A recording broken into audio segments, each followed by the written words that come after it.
right now. And boom. What is up, everybody? This is K-Rail. I'm reporting live. And I'm coming in from Zoom live. And as you probably are well aware, some of you should be well aware by now, I am not a big fan of going from Zoom to live. And I've done about 5 of these Zoom lives over the past couple months. And every single time I get on my hands and knees and I put my hands in a prayer pose and I say, Mark Zuckerberg, yes, I'm talking to you, Mark Zuckerberg, please bring back the Live Friends feature because I miss it. It is so much easier than finagling my way from Zoom into live that it's not even funny. So I'm begging you again, please bring it back. Someone once posted my name in a live that you had done where allegedly you talked about bringing that feature back. Well, guess what? That was like 2 months ago, and I still haven't seen it. So I'm kindly asking you, please, for the love of God, bring back the live feature because it makes it so much easier to interview and talk to good friends of mine. For example, today's guest on the, I don't know what this show is even called. It's not even called the show. It will be someday once a network picks me up. But right now it's just me gunslinging and talking smack with good friends of mine. And today I'm talking to my very good friend all the way from Grenada, Jason Craig, the one and only. Grenada, yes, the Caribbean. Remember there was something that happened with Ronald Reagan back in the 70s or 80s. I don't remember what it was, something about the Contras or something. Gorillas and Contras, that's all I remember. I was a little kid. I didn't watch the news then. I didn't care. My parents did. I came in and all I cared about was watching Bugs Bunny at night and coming home from school and getting my snack. And I know there's all this stuff going on. Anyway, that was years ago. I was just a little squirt back then. And fast forward to modern times, I met this gentleman a year ago, almost to the day, and we quickly bonded and became best friends overnight. I mean, there's like 5 people I can count on my hand that like make a huge impact on my life in a short amount of time. Jason is absolutely one of those people. He's a awesome human being inside and out. He thinks, breathes, and eats and sleeps fitness and health all the time. He is motivated, he is passionate, and this was not even his career path when he started out. He was actually a pilot down in the Caribbean where he would fly people from island to island and cargo from islands to islands. But you know what? He had a burning desire for something else. He had a burning desire to help people, to help women especially, 35 plus, get in shape and get in better shape, inside and out. And together, we joined forces last year, and we've been working on some things behind the scenes. And we're about to launch some really big stuff coming up over the next month or two. Not even a month or two. I'm going to say a couple weeks. So stay tuned for all that. But before we get there, I would like to introduce Jason to my live. Jason, thanks for joining me today. Well, thanks for having me. It is definitely fun being here. I think it's actually the first live we're doing together on Facebook, so this is going to be fun. I'll be looking forward to many more of these. And yes, like you rightfully said, my background is as a pilot, and I have always had that passion for health and fitness. And within the last 5 years, I've dedicated that passion towards helping women, which is where I met with Kevin. So good to be here and look forward to the show. Awesome. Now, if any of you have any questions, I'm sequestered to my computer right now on Zoom, if any of you are watching this. So please direct them to the chat box underneath on Facebook, and I have my phone next to me, and I will be checking over there. And if I keep veering to the right, I'm not being rude by ignoring you people. I'm just looking at my phone. So Jason, I want to know something, brother. Down the Caribbean, 90 degrees down there right now, yeah? Yeah, it's about that. It's actually about that, yeah. We had snow Saturday night, yeah, Sunday, yesterday. I was out there rolling around in the snow, 35 degrees doing videos because the show must go on. That is called dedication, my friend. If you ever came to the Rocky Mountains to visit, would you be like wearing a parka all day long? Yeah, definitely. I mean, the cold, I have lived in the cold for a while. I lived in Manitoba for 7.5 months. That's like really cool. It got down to minus. Canada? Exactly. Yeah, that's where I did my flight training. But that's a long time ago. I don't think I can do it again. Oh my gosh, that is hilarious. I would love to see you in like chilly conditions. I've been in all of it. I mean, I grew up in Northeast Pennsylvania. It was hot and humid and horrible during the summer. I mean, like mosquitoes, your clothes stick to your body when you come outside. It was horrendous. So I got used to that kind of upbringing. We had the change of the seasons, which is a good thing. So I'm much like you mentioned the chameleon effect. Much like the chameleon, I'm able to adapt to the surroundings pretty well in a short amount of time because I do biohacking and I don't wear jackets in the winter. I just kind of acclimate to the cold. So then when it gets cold, like it did the other day, yesterday, it's like nothing. It's another day at the office for me. So I always try to go that extra mile to build up tolerances that are beyond, as I always say, beyond the fourth wall, which means beyond the obvious, because we sit in a room with four walls around us. But what lies on the other side of that fourth wall is the most important thing to me and the most important factor. Well, let me ask you something though. Is this normal to have snow around this time? Because this is like June. Is this normal? People are like laughing and stuff. I was sending pictures back to people I know back in Pennsylvania yesterday of the snow, and they're like, "What? Is that fake? Is that real?" I'm like, "Yeah, it's real." I'm like, "It's June." I said, "I know." Well, in Park City, the rule of thumb is if you don't like the weather, there's two different terminologies. Just wait 5 minutes or just wait 10 minutes. Some people say either or. Meaning the weather changes so fast here, it's unbelievable. So to put it into perspective, Friday, that last week, I was down Salt Lake City running some errands, and I went to Liberty Park, which is one of my favorite parks. And I was out there doing some movement patterns and stuff and lying in the sun getting my vitamin D fix for the day. So it was 90 degrees. 2 days later, it was snowing up here in Park City. Wow. Now today it's 50, it's gonna be 58. It's crystal clear blue skies right now, but it's chilly. And then by Thursday, it's supposed to be back to 80 again. So the temperature extremes go up and down, kind of like a crazy ex-girlfriend who can't decide if she wants, she hates you, loves you. And she'll call you in the morning and say, "I love you so much." You're like, "Okay, babe, I'll talk to you tomorrow." And you wake up in the morning, "You know what? I changed my mind. I thought about that thing you did, and you're nothing but a jerk. I never want to see you again." And it's kind of like that. That's kind of how the weather works out here. Wow. But, you know, it's all temporary. You just get immune to it. You know what you sign up for when you come to Park City. But I've had, the latest I have ever seen it snow here is June 20th, first day of summer. And I mean, it was nuking and the flakes were big and fat. It was the first day of one of the popular farmers markets that we have out here, which I absolutely love. And I remember I just woke up that morning. It was dark, it was raw, and it just started getting windy. And it just starts pouring rain. I was like, "This is the coldest rain." Oh, it was just like chilled your bones. I went into this building, Fairweather Foods it was called. By the way, if any of you ever come to Park City, Fairweather Foods is this awesome little independent health food store that makes wheatgrass, smoothies, sandwiches, vegan stuff all over the place. That's a cheap little plug for Fairweather Foods. It's not cheap. It's a good plug. But anyway, I went into Fairweather Foods to get a nice warm bowl of soup, and I had my back turned to the window. I noticed the room started getting brighter and brighter. I'm like, "What the heck is going on?" Like, did they just turn lights on? I didn't see. Wasn't paying attention. I finished my soup. I round the corner. I opened the door to walk out, and it's a whiteout. And there's 2 inches of snow in my car, and it was like the white was from the snow pounding the window behind me, and it just like brightened up the whole sky. And I was like, "Holy Toledo!" And I had to get video footage of it, and I did, but that was so long ago, I deleted it or lost it. But June 20th is the latest I remember getting like massive snow. Yeah. And how much feet above sea level is Park City? Where I live is about 7,000. Main Street of Park City is about 7,300, and then like the ski resorts, like Deer Valley is our highest ski resort. That's almost 10,000, and the canyons part of Vail, they're about 10,000. So they're really 9,990. There's a lift called 9,990, which is 9,990 feet elevation. And when you get to the top of the lift, there's a spot where you can huck it down, or you can go left off bounds, out of bounds as it's called. And there's a sign there with like a skull and crossbones, and it says, "You're entering out of bounds territory, and if you cross this line, you can die, and we are not responsible for you." There's some kind of spiel like that. And my brother, of course, comes out skiing a few years ago, and that's exactly where he takes me. It's like, "We're going over there. We're going to hit that ball." I'm like, "Heck no!" And he like jumps right through, and he's like, I'm like, "You idiot!" Wow. So I followed him.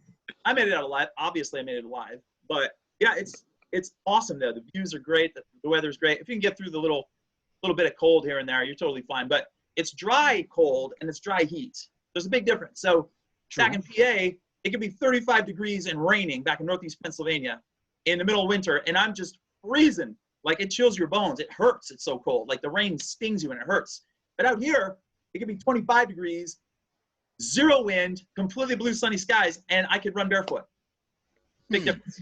Yeah. Interesting. Yeah. And what is the culture like up in terms of fitness? Like, a lot of the residents, do they train outside a lot, or is it more indoor type training? I mean, with that temperature, I'm assuming indoor. Well, humidity is tough to exercise outdoors in. So when I was in Pennsylvania, I would get up early in the morning to work out. And, well, I still do that. I mean, like, I'm an early riser. That's all there is to it. I got to get my workout on first thing. In Park City, everyone here, it's the fittest. It's one of the fittest counties in America. I do believe it is the #1 fittest county in America. I think I read that somewhere. Everyone is into fitness. Everyone's into health.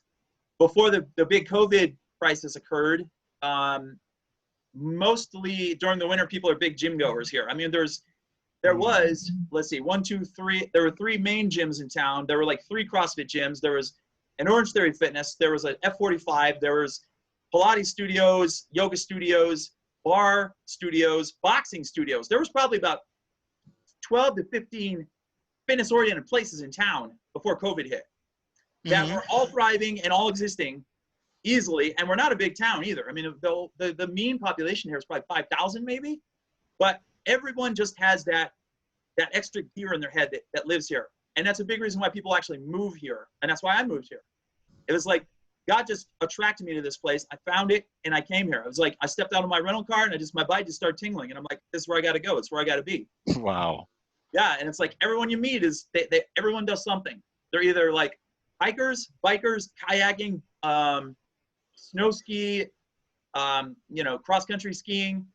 A lot of people are climbers out here because we have really good climbing down the road down towards Salt Lake. Everyone has some kind of addiction outdoors here. And in the winter, they do the indoor thing to make themselves stronger for the outdoor thing. And then a lot of times in the winter, people put their gym memberships on hold because they ski like 100 times a year. And then in the summer, a ton of people put their gym memberships on hold because they're outside doing all their outdoor activity. And most of the time, it's cardio junkie stuff. Like I was saying, it's people do like century bike rides, road rides with their bikes on weekends for fun. Like, yeah, I'm doing a century in the morning. I'll see you at noon. I'm like, they do it like it's no big deal. Then they'll come back, and then they'll go and swim somewhere. And that'll be it. For me, it's like I work out first thing in the morning, then I go and do a hike or a bike ride, then I'll go slacklining, then I'll go hiking. So I usually have this two workout a day rule in the summer. I have to have a minimum of 2 workouts a day. Usually it ends up being 3 workouts a day by the time mid-July hits because it's just so beautiful. I can't help it. I can't help myself. And summers are so short here. The summers are gorgeous. We get 2 solid months of beautiful, like mid-June to like mid-August. Then it starts getting a little chilly in August. Then the snow starts coming back in September. And then it's off to the races again. So basically it's like, I would say 9 months of winter/sprinter. Winter is a combination of spring and winter. Then we got 3 months of summer.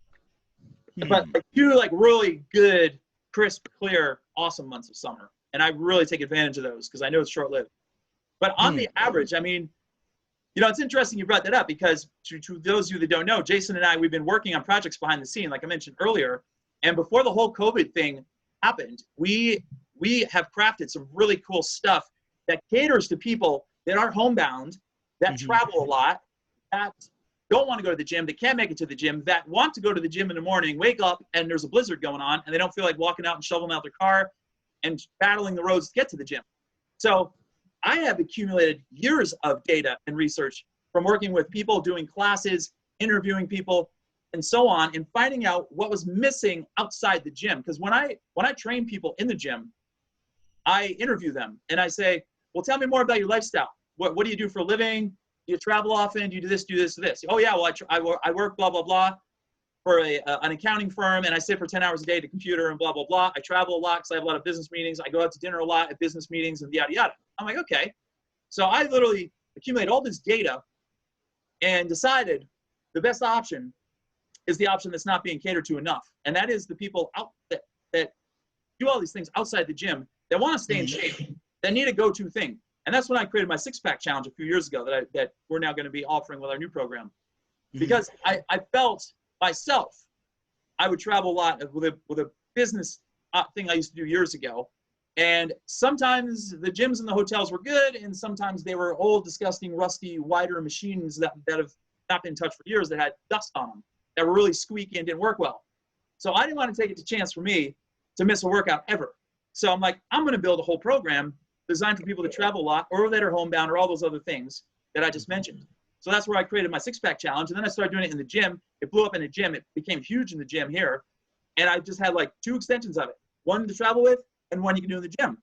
Well, Jason and I collaborated last year and we started saying, well, why don't we focus on all the stuff outside the gym? And let's focus on those people that don't have access to gyms or want to go, but they just can't because they have, let's just say the women, for example, the 35 plus women that have multiple kids at home who are a little bit overweight, who tried every trick and lick in the book, who tried going to fitness classes, who tried doing CrossFit, who tried doing Orange Theory and all these things, but they just couldn't manage it. They couldn't balance it. It was too intense for them. There was too much biometrics. I collected all the data. I am the most proficient person in the world when it comes to observing the needs of people. And that's when I started thinking, when I met you last year, I'm like, well, you're a pilot. I'm like, you're stuck in like confined quarters like this. You're probably getting cross-shoulder complex. Your posture's probably getting bad. I'm like, how do you exercise and how do you work out? And I mean, I just saw you wrestling around over there, and you got a pretty good sized arm there, bro. Yeah, and it's gotten smaller. I mean, back on that topic of working out with the out of the place, that's one of the things as a pilot you always go in. And some of the hotels have gyms, some have IMS, that's like part of a gym, and then some have nothing at all. And the thing is, like, how do you stay in shape doing something like that? And I think that was the same time I started exploring resistance bands, which I think are one of still are the greatest inventions when it comes to getting in shape. But you know what is interesting though? Most people ask us, and I'm sure you've gotten that question too. If you guys are like into this whole fitness thing, why do you focus so much on women over 35? And the reason for that, like I'm not sure what it is like in the States, but here, right? After that 30 age, especially when you hit that 35 downwards, it's like the bodies of women begin sabotaging them in the sense that all of the fat accumulation starts, especially in the places that they don't like it. And these women spend all of their time taking care of everyone else and no one took care of them. So that's why I say, why don't we focus on them? And you are also a part of it. You played a very instrumental role, especially with the protocol that you brought in. My daughter seems to be want to be part of this show. Hi. What's your name? Adiela. Hi, Adiela. Yeah, so She's a cutie that's pie. why we've been focusing on the ladies at 35 plus. And what we found too is that most of those, one, don't go to the gym, and two, are afraid to go because of that self-consciousness. Like you have already accumulated all of that weight. What do I do when I go to the gym? What machines do I start with? Would people judge me? Would people look at me? So the movements that you have created, which I really like, especially cross-body patterns, I'm still struggling with that workout you gave me the last time. Talk about that.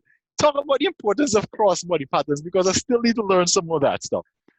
Well, first of all, I'm going to add a little bit more to what you said, and I, without sounding, believe me, ladies, I don't want to sound sexist. I'm not sounding anything here. I'm just being honest.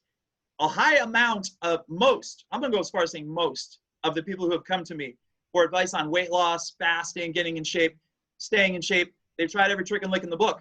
It is that 35 plus crowd. And that was the interesting thing when I started talking to Jason last year, and we were just talking shop. We both had like that same exact type of thing happening, where we saw that there was this group of, in my opinion, still an underserved population. I mean, if you're 35 plus female and you're say 50 pounds overweight, and your friend at work is going to a high intensity, I don't know what you want to call it, what's that really, a Tabata class or something, 3 days a week, and she's been losing weight, a ton of it. That's great. But if you're unable to do jump squats, and you're unable to do box jumps, and you're unable to do leaping lunge jumps, and like all these crazy high plyometric exercises, where does that leave you? You go in there Correct. once, you get injured, and then you have a sore knee or a sore back or ankle, and then you're frustrated, and then you're done. Then you're like, screw it, I'm done. And then you go right back to bad eating habits, and you just throw your arms in the air. But in my line of work, I said to myself, there's got to be a better option for these ladies that I feel are not being served properly.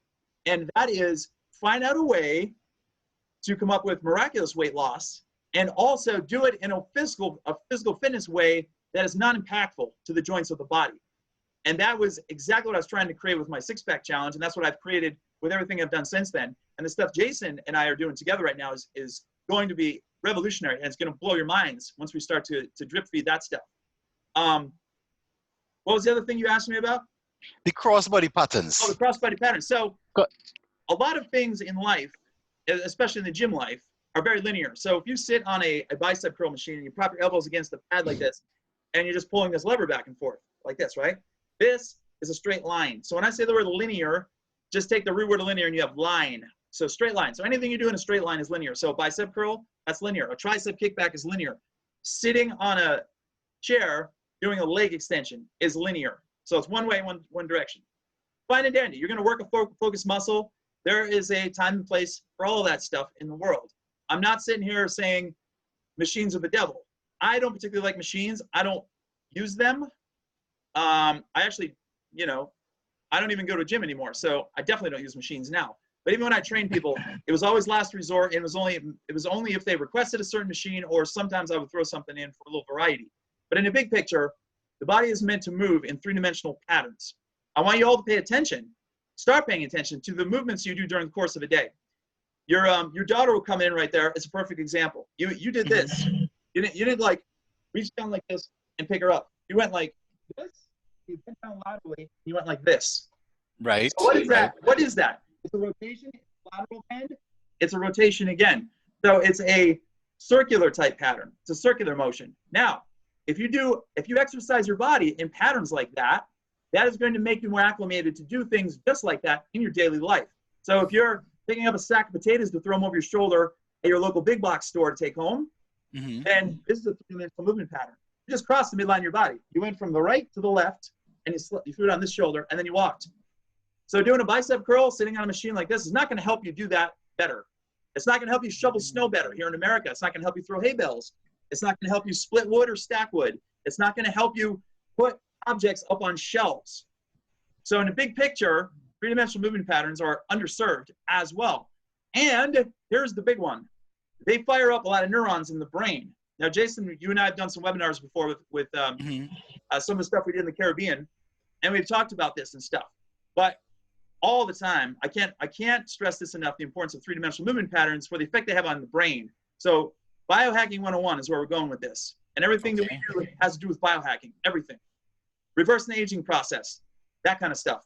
So when you do crossbody patterns and cross the midline of your body with a movement, so if you're lying on the ground and you just do a bicep, not a bicep curl, if you do a bicycle crunch, lying on the ground and you bring your elbow to your knee across your body, you just went right elbow to left knee, left elbow to right knee, back and forth over and over again. You're continually crossing the midline of your body. If you're doing a star sit-up and your arms are out like this and you reach up and touch your opposite toe like this, that's a crossbody pattern. So anything that you do like that fires your brain up big time. And that is one of the missing elements in fitness that not enough people are talking about, and I've been talking about forever. And I want to bring that all the way to the top of the list in the forefront. And your exercises and your movements, and your workouts should have a whole cluster of three-dimensional movement patterns in them. So if you're going to incorporate anything new into your workouts, that is one thing I'm going to highly suggest you do right now, immediately.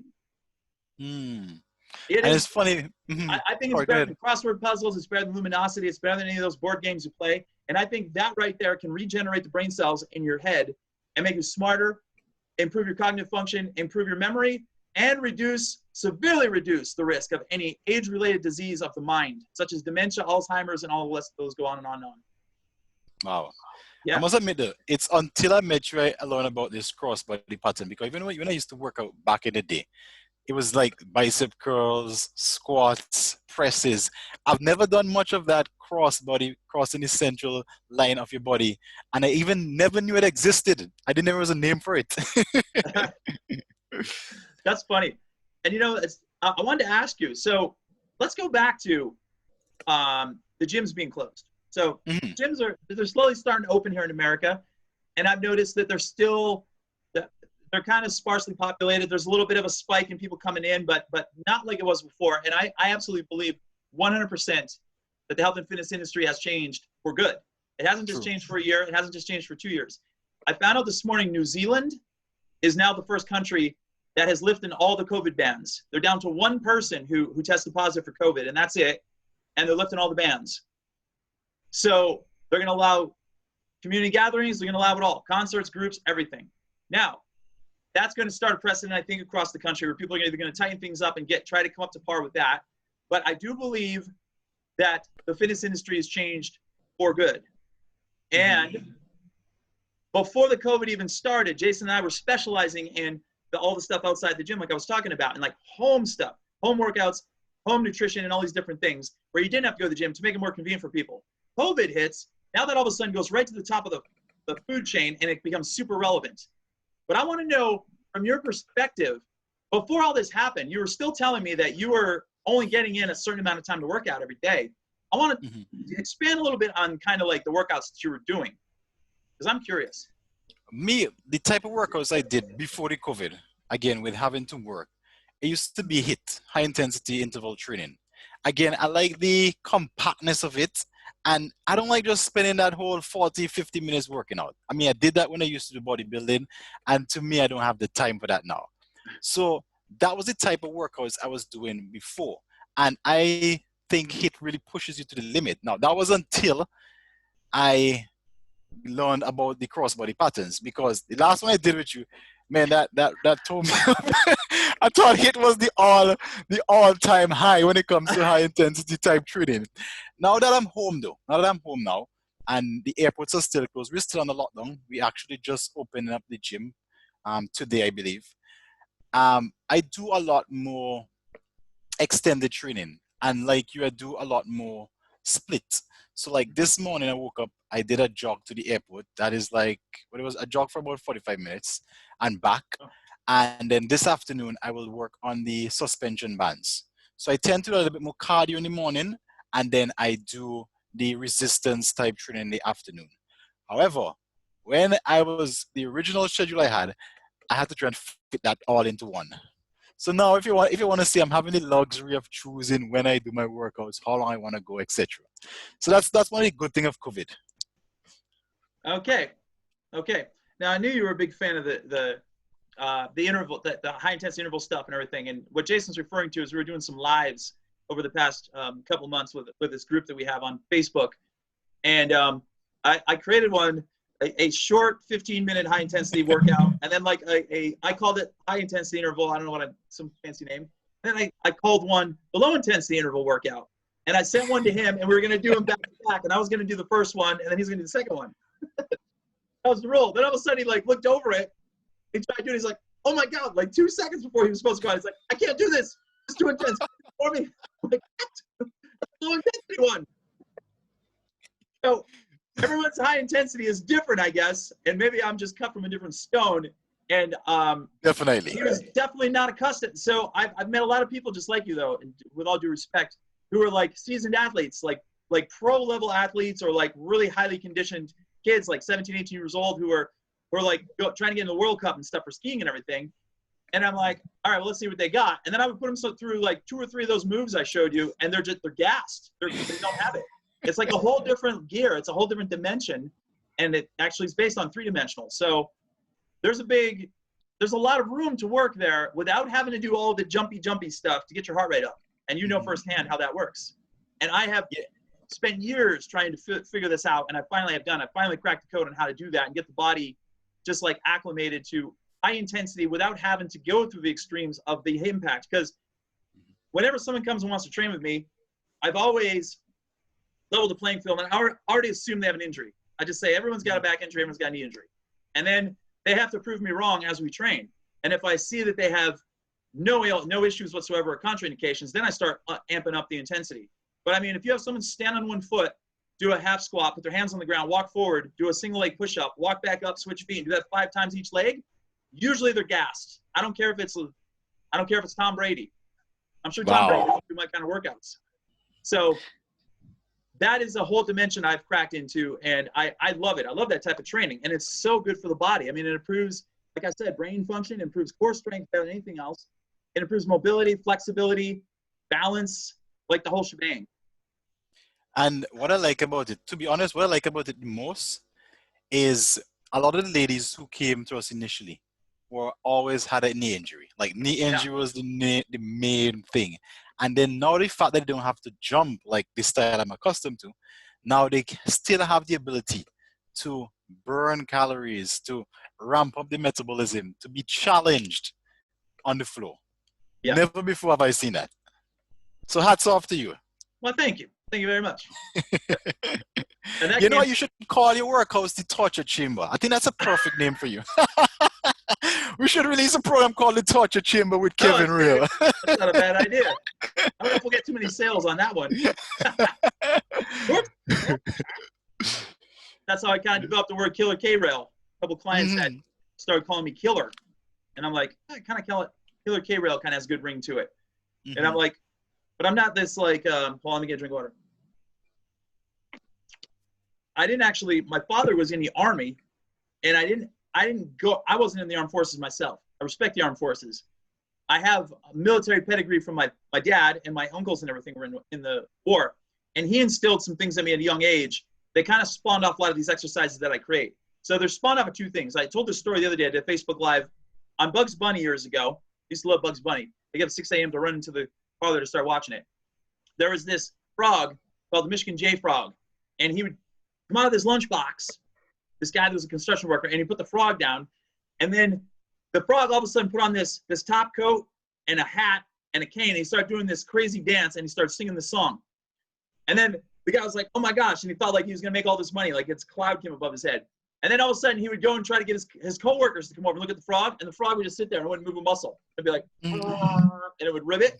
And then every time the workers would disappear, he put on the cat and he'd start dancing again. He went back and forth, back and forth. So in my head, I get inspired by the movements that I saw as a young child, that I saw dancers doing, and then I saw like just random things. And I used to be big into breakdancing when I was a little kid. And I remember I spent a whole Saturday afternoon at my mom's yard practicing breakdancing moves on this book that I bought from school.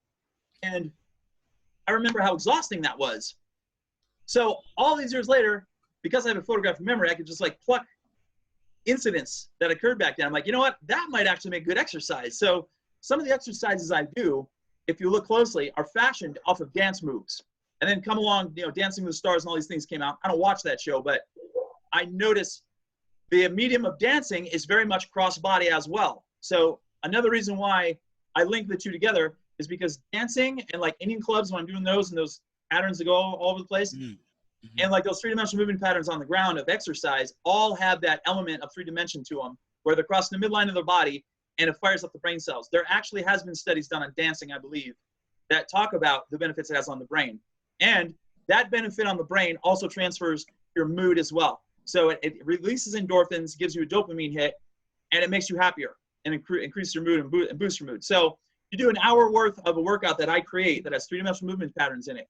Yeah, you're going to get the customary endorphin release, but it's also a little bit more enhanced because you're doing crossbody patterns across the midline of your body. So I just want to have a healthy, happy nation. I want people to biohack. I want them to boost their immune systems. I want them to look people in the eye and greet them without wearing masks or anything that's going to block anything. I want to be able to talk to someone like a human being again. And I want everybody to go outside and join hands and get sunlight and walk barefoot and lay in the grass, naked if you can, in your hometown. I don't know if you can. That is the key. That is the key to success. That is the key to reversing the aging process. That's the key to biohacking. That's the key to boosting your immune system. That's the key to avoid COVID. That's the key to everything. That unlocks the door to everything, in my opinion. Totally agree. Yeah. Totally agree. I want to know about some of the foods down in the Caribbean, because I feel like I'm missing out. Because I see some dishes you and some of those ladies post that are absolutely amazing looking. I want you to tell me a little bit more about some of it. What are some of like the staples down there that you guys eat all the time? Staples here. Plantains, right? Huh? Plantains, are they one of them? Right. Plantains are one.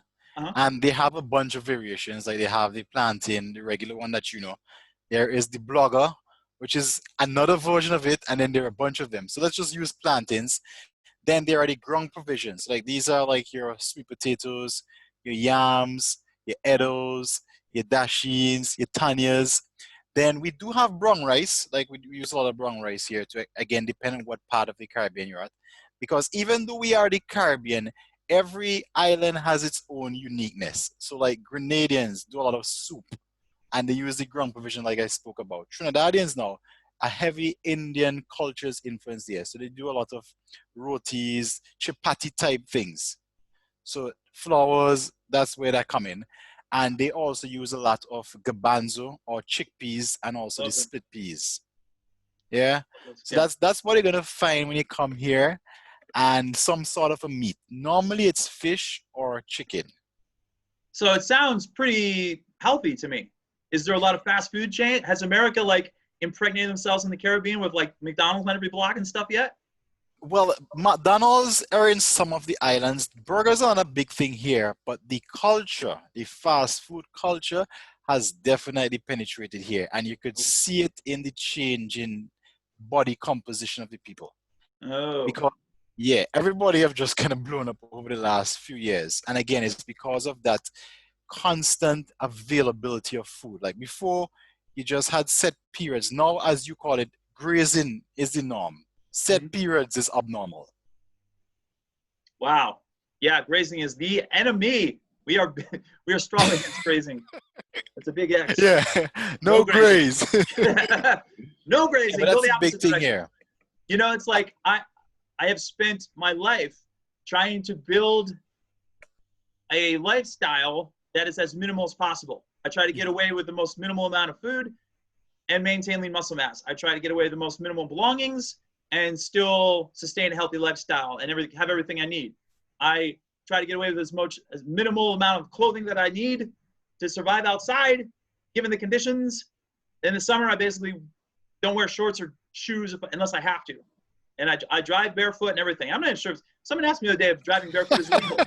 I'm like, I think it is. I never heard that it's illegal. Someone's like, I think it's illegal. I'm like, to drive barefoot? I'm like, why would it be illegal? Because you can take your toes and you just grip them right in that gas pedal and right on the brake. Otherwise, when you're wearing big bulky shoes, your feet can kind of get clumsy and in the way. I'm like, it makes sense you can be barefoot. But I always try to, actually, Jason and I both do. We try to coach people the opposite direction. Try to get away with the most minimal provisions you need to survive because of something like COVID. I mean, think about it. Everyone just freaked the heck out the first day COVID hit. And dude, it was like I was just cruising along and I'm like, it's another day at the office for me. Everyone goes into like panic mode. I'm like, well, I've gone from eating disorders to starving to panic disorders to like not caring if I live or die, getting myself out of all those ruts, getting back to society again. And that has happened multiple times. I've had ungodly obstacles occur in my life. And this happened, and I'm like, I am totally prepared from a minimalist standpoint, totally prepared. I can fast for days in a row if I have to. If they can take all the toilet paper they want, but as long as there's enough food fine, which I still to this day don't understand. What's up with that anyway? But anyway, continue. When this thing first hit and I saw the toilet paper missing, I was like, oh my gosh. I kept holding my stomach every time I walked through the store. I'm like, am I gonna get some kind of bad stomach bug or some stomach virus when I knew nothing about Corona? I thought it was like some bad like 5-day stomach virus, and everybody was getting stocked up on toilet paper because I thought they're gonna be puking a lot and running to the bathroom the other direction. I don't mean to sound gross, but that's what I thought it was. And it just happened over and over and over. And I'm like, wait, this is a bronchial infection? This is a lung infection? Are they using toilet paper as tissues? Wait, no, the tissues are missing too. So I couldn't connect the dots, and I still can't. I don't think anyone ever will connect the dots. No. Toilet paper flew off the freaking grocery store shelves. I think it's impossible. Yeah, I know the toilet paper manufacturers made a killing this COVID though. Right. Yeah, they're probably still making a killing too, but I'm sure. Yeah. I'm sure. Tell me about CMOS. CMOS. Okay, so the name everybody probably knows it by is Irish moss. Now, CMOS, from my research, has 102 of the minerals that we need, right? So what we do here, we use it a lot, again, dependent on which of the islands in the Caribbean you're at. But Grenada, they use it a lot. Also St. Vincent and the Grenadines. Trinidad, I'm not so sure if they use it. But what this suggests, again, from what I've seen, is that you use it in its raw state, which means you soak it, allow it to sit with some lime, and then you add it to your smoothies. Because like you know, once you heat it up, a lot of those minerals start to get broken down and it loses its full effectiveness on the body. But to be honest with you, the raw is a little bit, it takes some getting used to. So I still boil it and mix it with flaxseed. Okay. Yeah, so it forms like this really nice gel, and it's really good also for persons experiencing back pains. Like a lot of ladies, when they have back pains, they tell them to take CMOS. It has this kind of a lubricating effect. So I see if you're having like that noisy joints, it works really good for that. Wow, so it's kind of like for inflammation, would you say, or just for like joint lubrication? I would say joint lubrication, and I would also say mineral replenishing. So it's basically, so we have sea vegetables, which I eat a lot of. So it's like that, but it's a moss, you're saying.